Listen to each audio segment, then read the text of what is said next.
Assalamualaikum warahmatullahi wabarakatuh. Alhamdulillahi rabbil alamin. Asyhadu an la ilaha illallah wahdahu la syarika lah wa anna Muhammadan abduhu wa rasuluhu la nabiyya wa la rasula ba'dah. Assalatu wassalamu ala Rasulillah wa ala alihi wa sahbihi wa mawalah. Amma ba'd. Qala Allah Ta'ala fil Qur'anil Karim, a'udzu billahi minasy syaithanir rajim. Bismillahirrahmanirrahim. Ya ayyuhalladzina amanu taqullaha haqqa tuqatih wa la tamutunna illa wa antum muslimun. Wa qala ta'ala, ya ayyuhalladzina amanu taqullaha wa qulu qawlan sadida yuslih lakum a'malakum wa yaghfir lakum dhunubakum wa may yuti'illaha wa rasulahu faqad faza fawzan azima. Alhamdulillah, segala puji bagi Allah Subhanahu wa taala yang masih memberikan kesempatan buat kita semuanya. Tentunya yang senantiasa saya sampaikan kenikmatan yang harus senantiasa kita syukuri, yaitu Allah Subhanahu wa taala masih memberikan kehidupan kepada kita semuanya. Maka dengan kehidupan itulah kita bisa beraktivitas untuk lebih mendekatkan diri kepada Allah Subhanahu wa ta'ala. Lebih-lebih pada kesempatan kali ini pula Allah masih memberikan kita keimanan, sehingga hidup kita lebih hidup. Hidup kita tidak hanya seperti hewan yang menikmati kehidupannya, makan seperti makannya hewan, kemudian akhirnya dilempar oleh Allah Subhanahu wa ta'ala ke neraka. Semoga keimanan yang Allah berikan kepada kita ini betul-betul menjadikan hidup kita lebih hidup di dunia, dan insya Allah hidup kekal di akhirat dengan kebahagiaan. Allahumma amin. Salawat dan salam semoga senantiasa tercurah kepada Nabi kita Nabi Muhammad sallallahu alaihi wasallam, kepada keluarga, sahabat dan juga para pengikut-pengikutnya. Dan semoga kita semuanya mendapatkan syafaat beliau nantinya di akhirat nanti. Allahumma amin. Baik kaum muslimin mati Allah Subhanahu wa taala, pada kesempatan yang berbahagia ini kita akan sedikit menyampaikan firman Allah Subhanahu wa taala sebagaimana yang kita sampaikan pada materi-materi sebelumnya.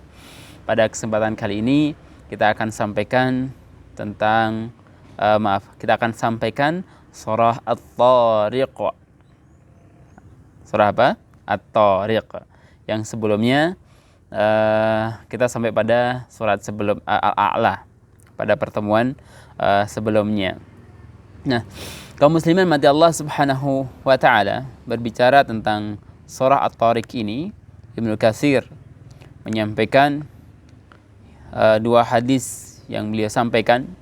Yang pertama, ketika Nabi sallallahu alaihi wasallam membaca surah ini di sebelah timur tempat orang-orang Saqif, beliau berdiri, dan ketika itu perawi mengatakan, perawinya adalah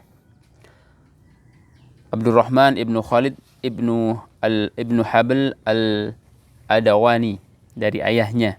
Beliau mengatakan ketika itu Nabi SAW di Saqif bacakan surah At-Tariq, dan kala itu Nabi membaca seluruh surah At-Tariq, dan ketika dibacakan itu waktu itu masih perawi masih dalam keadaan belum beriman.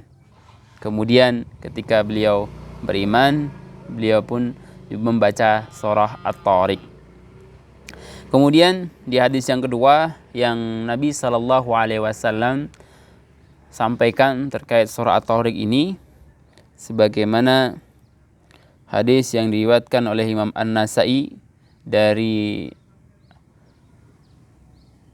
Jabir, bahwa suatu saat Mu'ad salat maghrib, sahabat Mu'ad salat maghrib.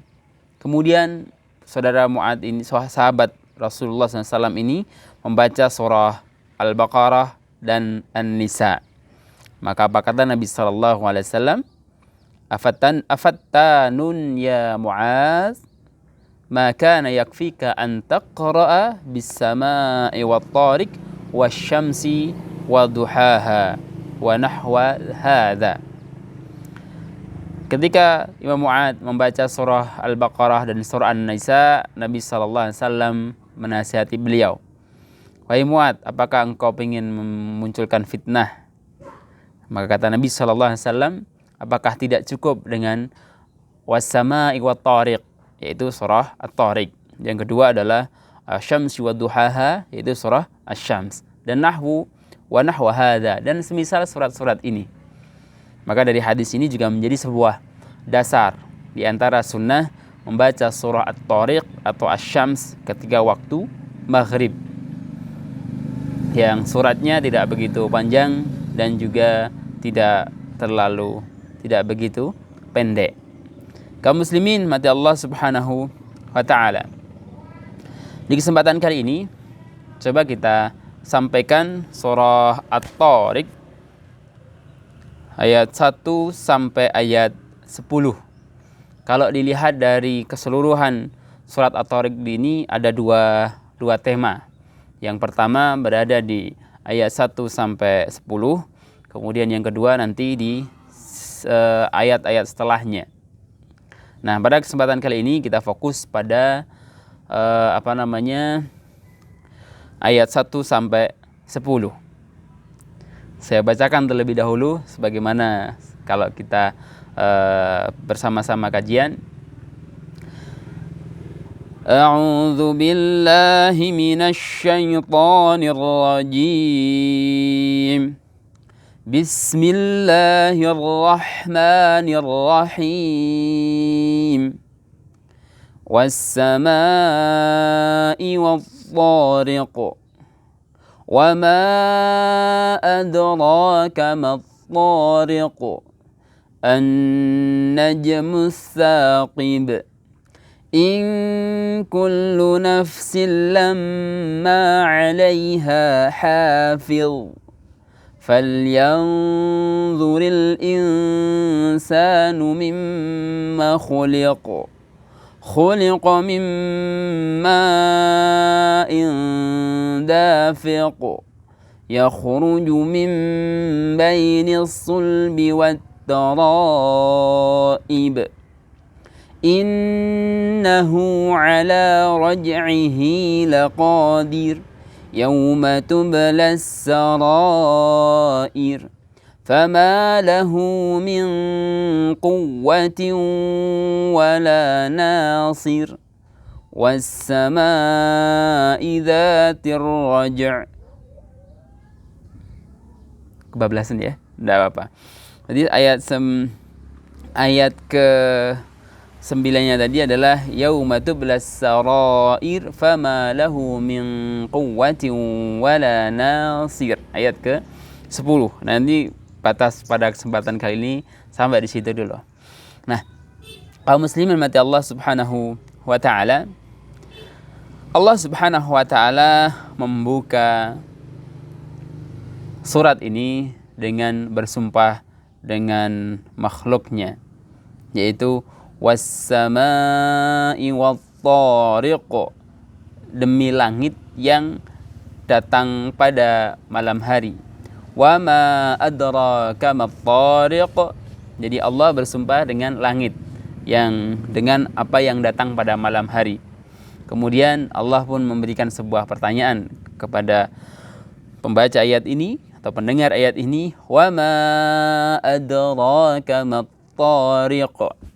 Dan pada ayat ketiganya Allah Subhanahu wa ta'ala menjelaskan apa itu at-tariq, an-najmus saqib, yaitu bintang-bintang yang cahayanya menembus. Apa yang dimaksud dengan cahaya menembus? Baik, kita perhatikan satu persatu daripada ayat ini. Setelah Allah Subhanahu wa ta'ala bersumpah was-samaa'i wat-tariq, dan demi langit dan yang datang pada malam hari, dan pada ayat kedua dan ketiga Allah ingin menyampaikan apa itu at-tariq dengan sebuah pertanyaan yang akan menggugah pembacanya, menggugah pendengarannya, sehingga ingin tahu apa itu at-tariq. Dan at-tariq itu adalah dijelaskan an-najmus saqib. Dan apa itu an-najmus saqib? Imam Qatadah menyebutkan bahwa sesungguhnya bintang dinamakan at-tariq tiada lain karena ia hanya bisa dilihat di waktu malam. Jadi at-tariq ini adalah bintang yang memang hanya datang di waktu malam, bisa dilihat di waktu malam. Dan kata at-tariq di sini bermakna adalah sesuatu yang datang pada waktu malam, sesuatu yang datang pada waktu malam. Sebagaimana Nabi SAW menyampaikan sebuah hadis dalam sabdanya yang dinukil oleh Ibnu Katsir dalam tafsiran ayat ini, naha ayat ruqar rajulu ahlahu turuqan. Nabi SAW melarang seseorang mendatangi keluarganya di malam hari yang sudah larut. Nah, dalam hadis ini makna yatruqu ar-rajulu, laki-laki yang datang pada waktu malam. Ahlahu turuqan sebagai memperjelas bahwa memang datangnya pada waktu malam. Nah, di sini menjadi sebuah kaidah dalam kehidupan kita berkeluarga. Ketika memang kita datang pada waktu malam, ya, sunnahnya itu tidak mendatangi keluarganya, datang keluarganya. Bisa saja, kecuali kalau memang itu sebuah proses yang harian, rutinitas kerjanya malam dan memang sudah ada kesepakatan di situ. Hanya saja ketika memang bukan sebuah rutinitas yang mungkin habis bepergian, ya, dan memang tidak jadi sunnah Nabi SAW untuk menangguhkan datangnya ketika memang datangnya larut malam. Harapannya apa? Ya, satu, keluarganya yang mungkin sedang istirahat supaya tidak terganggu. Kemudian yang kedua, biar nantinya mungkin ketika datangnya itu siang atau mungkin bisa transit di mana yang sekiranya dia bisa istirahat, datang ke keluarga sudah dalam keadaan fresh atau segar. Ya saja kalau pada waktu-waktu sekarang, apakah kemudian tidak relevan? Hadis ini tetap saja relevan, bisa kita praktekkan dalam kehidupan sehari-hari kita. Hanya kalau memang sudah ada kesepakatan, memang sudah biasa kadang pulangnya malam dan sebagainya, maka tentunya ini tidak menjadi sebuah suatu yang haram kemudian untuk datang kepada keluarganya. Kemudian kaum muslimin rahmati Allah Subhanahu wa taala, Ibnu Katsir juga mengutip sebuah hadis ini untuk memperjelas makna kata tariq.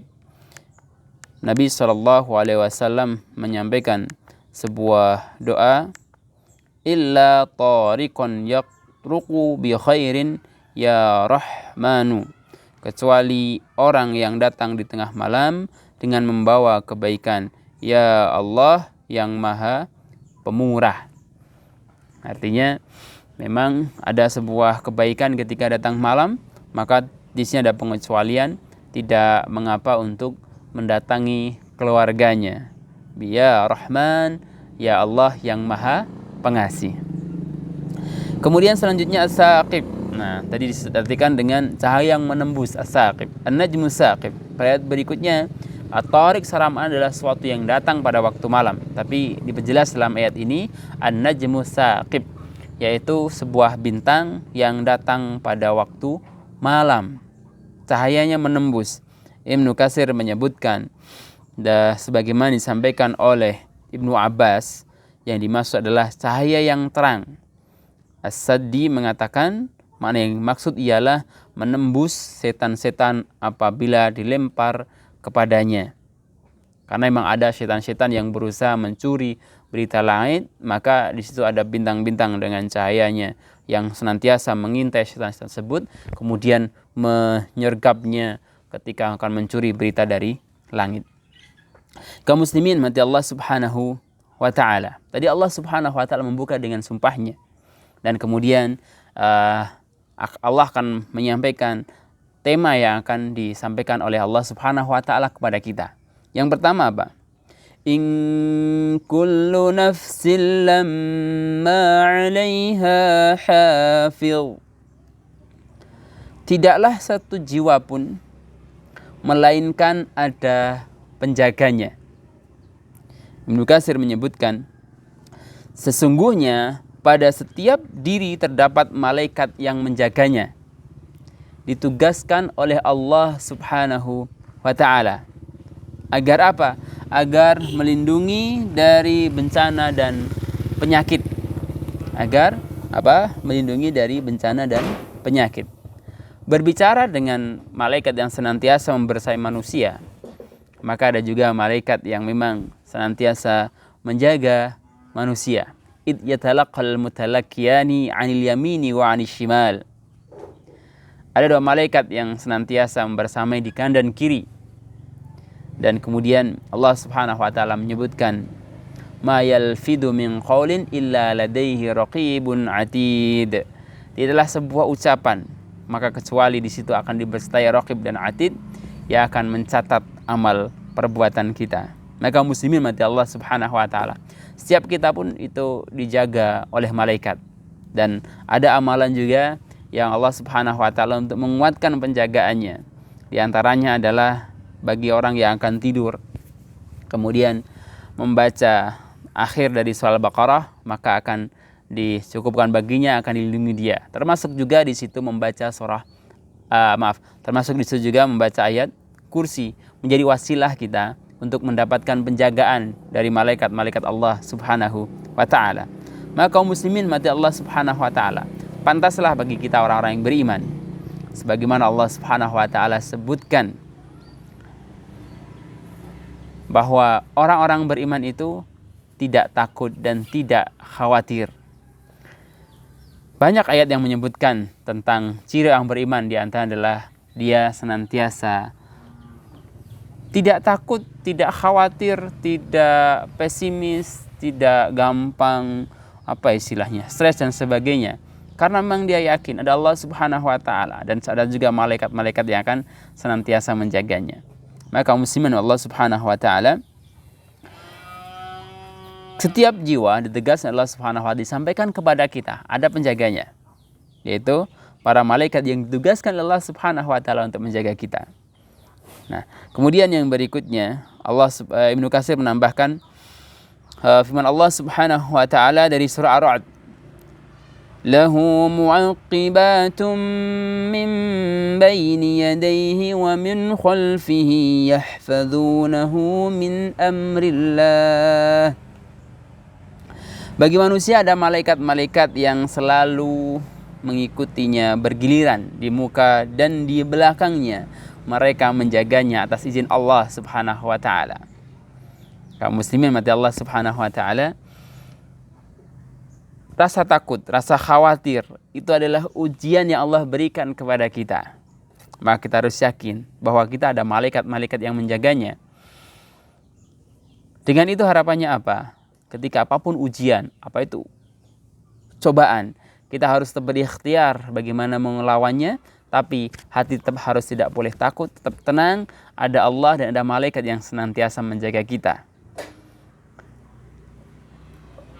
Itu yang pertama, dari inti yang pertama yang ingin disampaikan Allah kepada kita dari surah At-Tariq, yaitu pada surah At-Tariq ayat keempat. Dan berikutnya, yang kedua adalah Allah Subhanahu wa ta'ala kembali mengingatkan kita asal muasal diri kita. Ya, kalau dilihat dari awal penciptaan kita, ya, yaitu kita itu dalam kondisi yang betul-betul lemah, betul-betul tidak berdaya. Makanya ketika kita awal diciptakan, kita ditempatkan di rahim, di tempat kandungan ibu-ibu kita. Di situ rahim itu adalah tempat yang melindungi dengan kuat, dengan kokoh, dengan aman calon diri kita dulu, ya kan? Setelah itu Allah semakin menumbuhkan kita, dikeluarkan dari rahim ibu kita, kemudian ada orang tua yang menjaga kita sampai kemudian kita siap untuk menghadapi kehidupan ini. Itu pun tetap kita adalah makhluk-makhluk yang lemah, yang tidak bisa apa-apa kecuali atas izin Allah Subhanahu wa ta'ala, dan tidak ada perlindungan kecuali Allah Subhanahu wa ta'ala. Maka berhubungnya dengan keimanan, Allah senantiasa menggabungkannya dengan awal asal penciptaan manusia. Sebagaimana Allah Subhanahu wa taala di surah At-Tariq ayat 5, "Falyanzuril insanu mimma khuliq." Hendaklah manusia memperhatikan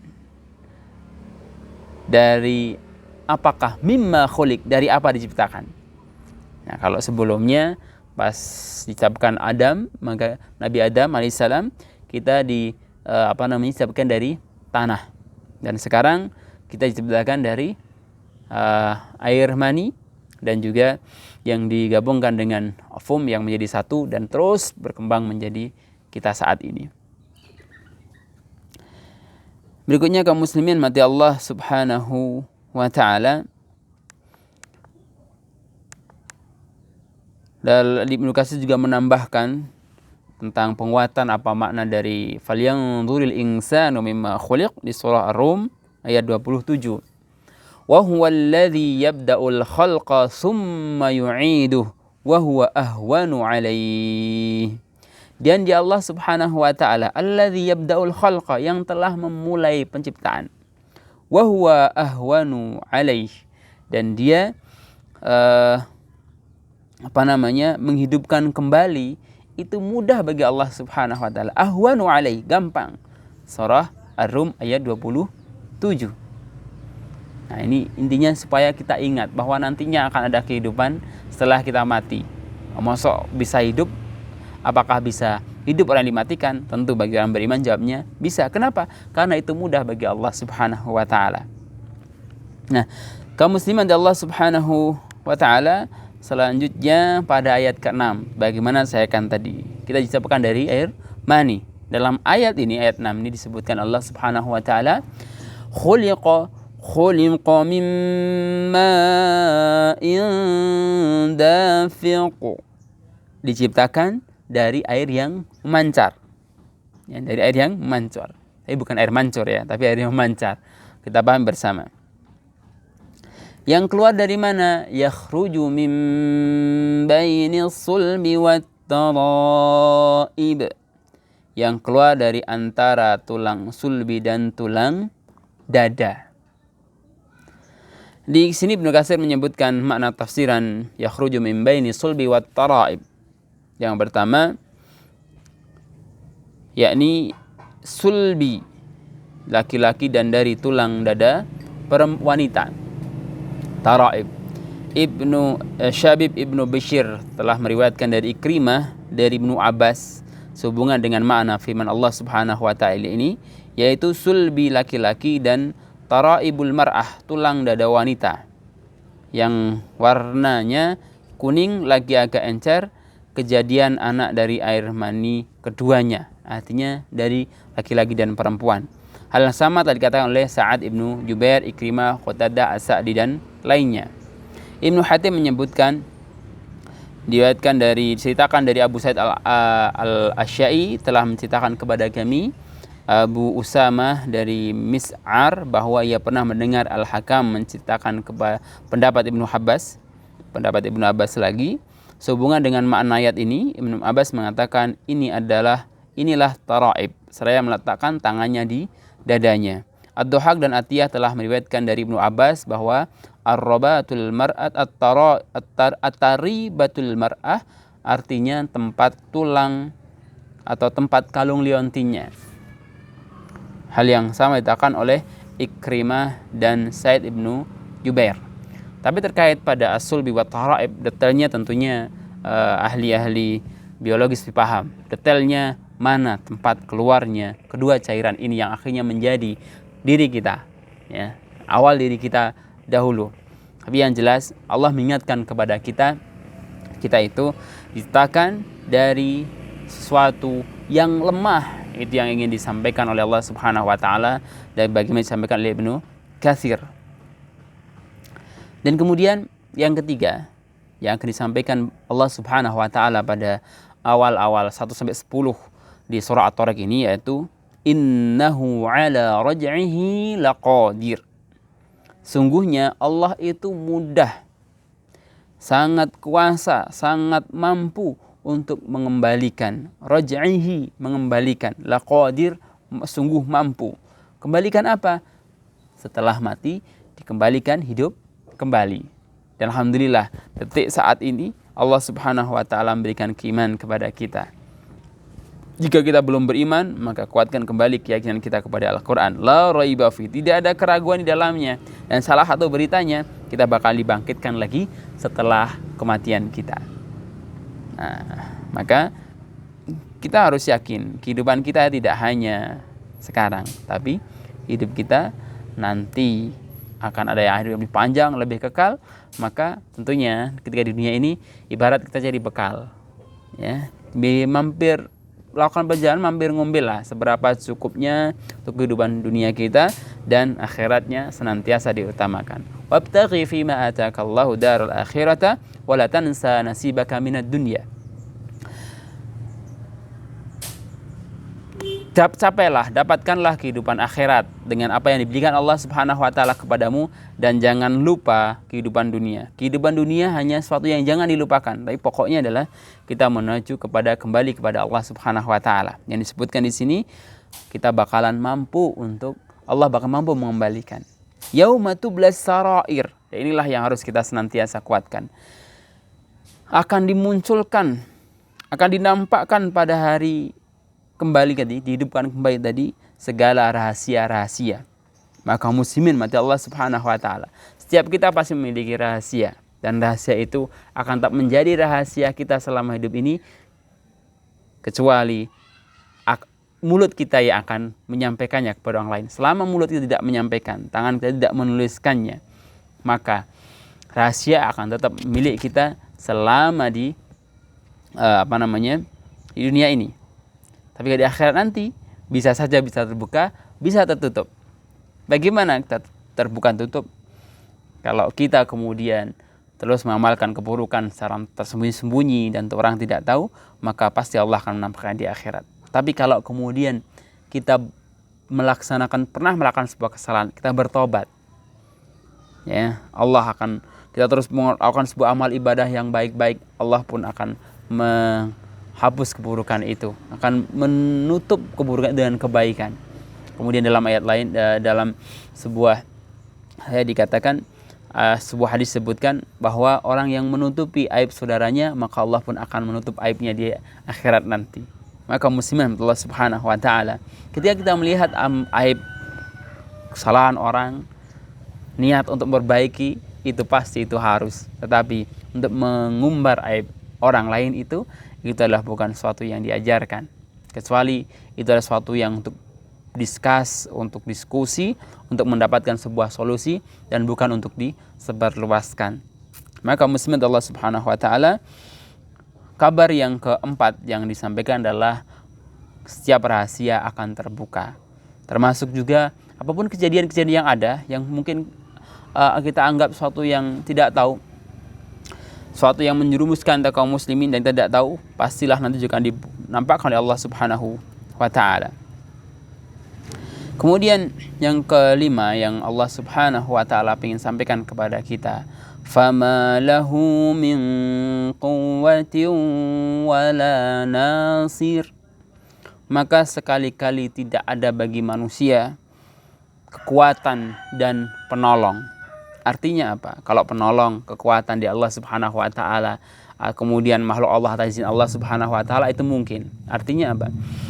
Kekuatan yang akan menolong dia dari luar dirinya maupun kekuatan dirinya untuk menolong dia kecuali atas pertolongan Allah Subhanahu wa taala. Fama lahu min quwwatin wala nasir. Dalam di Ibnu Katsir menyebutkan satu kekuatan pun, min quwwatin artinya apa? Kekuatan dalam dirinya, enggak ada kekuatan di akhir nanti. Diperjelas dalam surah Yasin itu nantinya suatu kali akan berbicara tangannya, akan berbicara kakinya, dan semuanya akan menyampaikan apa yang telah kita lakukan. Kemudian tidak pula penolong wala nasir, tidak ada orang di luar yang mampu menolong kita kecuali atas kehendak Allah Subhanahu wa taala. Yang menolong kita adalah Allah Subhanahu wa taala. Maka muslimin mati Allah Subhanahu wa taala, Di kesempatan kali ini, di sesi kajian pada kesempatan kali ini, yaitu At-Thariq 1-10, setelah Allah mengisahkan, bersumpah dengan makhluknya yang yaitu langit dan juga bintang-bintang yang datang pada waktu malam, intinya ingin menyadarkan kita bahwa kita itu adalah berawal dari yang lemah dan akan senantiasa ada yang menjaga kita, baik menjaga melindungi kita ataupun menjaga mencatat amal perbuatan kita, dan setiap apa yang kita lakukan nanti akan dinampakkan oleh Allah Subhanahu wa taala. Dan kalau sudah pada saat itu tidak ada kekuatan, tidak ada penolong kecuali Allah Subhanahu wa taala. Sekian pada kesempatan kali ini, semoga bermanfaat. Ada baiknya semoga Allah mudahkan untuk melaksanakannya, ada buruknya semoga kita terhindar darinya, ada kesalahannya semoga Allah tunjukkan kebaik-kebaikannya dan Allah mengampuni dosa-dosanya. Sekian dari saya, billahi taufiq wal hidayah. Wassalamualaikum warahmatullahi wabarakatuh.